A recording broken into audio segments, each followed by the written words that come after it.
Ulamalardan sultanı Al-İz ibn Abdussalam.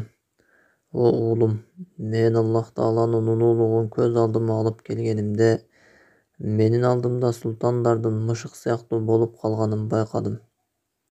Al-İz ibn Abdussalam. İslam ululuktun dini. Bol dindi karmangan adamdın жүрөгүндө ululuk bolot.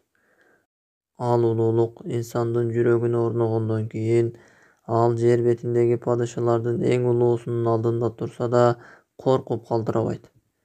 Италиялык генерал Грациан ливиялык баатыр Умар Мухтардын алдында турганда анын жүзүндө нурдан болгон бүркүт айланып тургандай болду деп айтканын бирге окуп өттүк. Чынында бул генерал аны туура сыпаттаган, бирок бул байкуш анын акыйкатын түшүнгөн эмес. Ал Аллах Тааланын жана пайгамбар алейхиссаламдын сүннөтүн бекем карманган мусулманды айланып турчу улуулуктун бүркүтү эле. Ал инсанды жер бетиндеги падышалардын алдында император кылат. Сөз кыла турган улуу инсаныбыз биз айтып жаткан исламдын улуулугуна тирүү мисал боло алат. Анын аты да затына жарашкан инсан. Ал уламалардын султаны, Аллах жолунда күрөшүүчү баатыр, кызыл тилдүү оратор, улуулуктун жана тынчтыктын символу шейх Изуддин Абдул-Азиз ибн Абдуссалам. Баатырыбыздын түбү Магриптен, Шамда төрөлүп, Египетте каза болгон. Шейхтин үй бүлөсү Магриптен Шам чөлкөмүнө көчүп кетип, шейх Умавилердин борбору Дамасктагы үйлөрдүн биринде жарык дүйнөгө келген. Бала кезинде башка теңтуштарындай эле өскөн. Шейхтин илим окууну кечирээк баштаса да бийик уламалык даражага жеткени таң калыштуу болгон. Дамасктагы Умавилердин чоң мечитинин имамы болгон. Бул орун Шамдагы уламалардын эң бийик даражасы эле. Дамасктын ошол учурдагы башчысы Салих Исмаил крестүүлөр менен келишим түзүп, алардын Шамга кирип, курал-жарак жана азык-түлүк сатып алуусуна уруксат берет. Изуддин ибн Абдуссалам бул нерсеге каршы чыгат. Умави мечитинин минбарына чыгып, крестүүлөрдүн баскынчыларына курал-жарак сатууну туура эместигин айтат.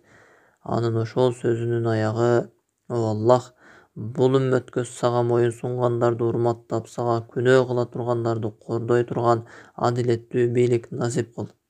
Андан кийин Шамдын башчысы Салих Исмаилге дуба кылбастан минбардан түшүп кетет.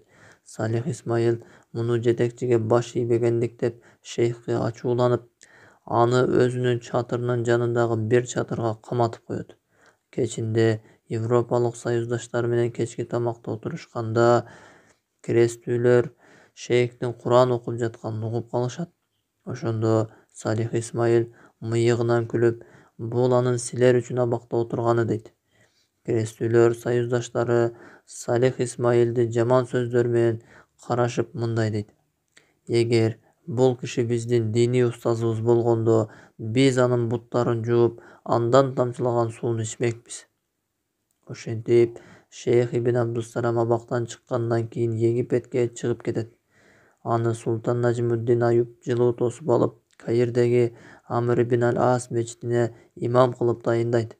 Бирок шейх Ал-Из ибн Абдуссалам жогорку мансапка султан тараптан шайланса да султандардын аалымы эмес, балким аалымдардын султаны болууну тандаган. Ал бийликтин шариятка каршы келген ишин көрсө, аны дароо ачыктайт эле. Күндөрдүн биринде шейх ибн Абдуссалам Каирдеги дүкөндөрдүн биринде мас кылуучу ичимдик сатылып жатканын билип калат. Шейх учурдан пайдаланып, майрам күнү султан Нажмуддин Аюптун сарайына барат. Шейх кирсе, султан чалкалап майрамдык кийимдер менен алдында эки тарап болуп тизилген аскерлер жана ар кандай даражадагы атка минерлери менен отурган болот. Ал элдин алдына чыгаарда, жанындагылар султандын алдындагы жерди өпкүлөп жатканда, шейх султанга карап бийик үн менен: "О Аюп, Аллах Тааланын алдына барганыңызда, ал сизге мен сага Египеттин бийлигин бергенимде сен ичимдик сатууга уруксат бергенсиң деп айтса, эмне деп жооп бересиз?" Султан: "Ушундай болуп жатабы?" деп сурайт. Шейх: "Ооба" деп жооп берет. Султан шейхке мындай дейт: "О мырзам, Муну мен кылган жокмун. Бул атамдын доорунан бери эле бар.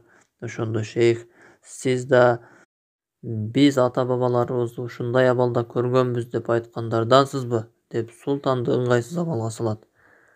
Бул таасирдүү сөздөрдөн кийин Султан Нажмуддин Аюп ичимдик саткан дүкөндү жаптырган. Шейх окуучуларына болгон иштердин улам кубанычтуу кайтып келет. Окуучуларынын бири ага мындай деп суроо узатып калат: О шейхим, сиз улуу султанды эмирлеринин алдында кантип бийик үн менен атынан айтып чакырдыңыз? Шейх: О уулум, анын ошондой улуулугун көргөнүмдө анын напсиси текеберденип, ага зыян жеткирип койбосун деп аны бир аз кемсинтип койдум деп жооп берет. Окуучусу кайра сурайт: О шейхим, андан коркподуңузбу? Шейх ибн Абдуссалам окуучусуна жылмая карап мындай дейт: О уулум, мен Аллах Тааланын улуулугун көз алдыма алып келгенимде, менин алдымда султандардын мышык сыяктуу болуп калганын байкадым. Андан кийин Египеттин бийлигине султан Кутуз келгенде аскерлерди даярдоо үчүн элден акча жыйноону каалап, шейх ибн Абдуссаламдан фатва талап кылат. Шейх фатва берүүдөн баш тартып, ага биринчи мамлюктардын эмирлеринен согуша турган аттары менен куралдарынан башка алтын, күмүш жана башка кымбат баалуу таштарын жыйноосун айтат. Эмирлер да карапайым эл менен бирдей болгондо, мен сиз талап кылган фатваны беремин дейт. Султан Сайфуддин Кутуз шейхтин айтканын аткарып, эмирлердин жыйнаган алтын, күмүштөрдү сатып, ошол акча менен аскерин даярдайт жана бир аз ашып да калат. Ошондо шейх Аль-Из ибн Абдуссалам Египеттин мечиттеринде элдердин Аллах жолунда динин жана эли жерин коргоп күрөшүүгө үндөп, аларга сахабалардын жана алардан кийинки улуу баатыр инсандардын тарыхынан айтып берет. Шейх египеттиктердин жүрөгүнө жеңиштин рухуну тургузат. Ал монголдорду ислам мамлекеттеринен кууп чыгуу сыймыгына жетүү үчүн өзү да казатка аттанат. Анын жана ага окшогон баатырлардын катышуулары менен мусулмандар Айн Жалуттагы чечүүчү согушта жеңишке жетишет. Андан кийин шейх 83 жашына чейин Аллах жолунда күрөшүп, Аллах Тааланын динине чакырып жүрдү. Хижрийдин 660-жылы 83 жашында дүйнөдөн өтөт.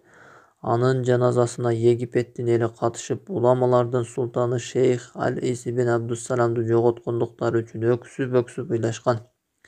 Жада калса, элдер бул улуу аалымдын өлүмү менен уламалардын заманы бүтөбү деп да ойлошкон экен. Бирок исламдын байрагы эч качан түшпөйт.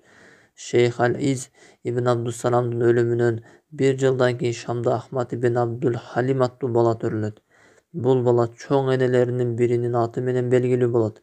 Анын чоң энесинин ысмы ислам тарыхында аябай белгилүү. Кийинчерээк мусулмандар аны Шейхул Ислам деп ат коюп алган инсан ким болду экен?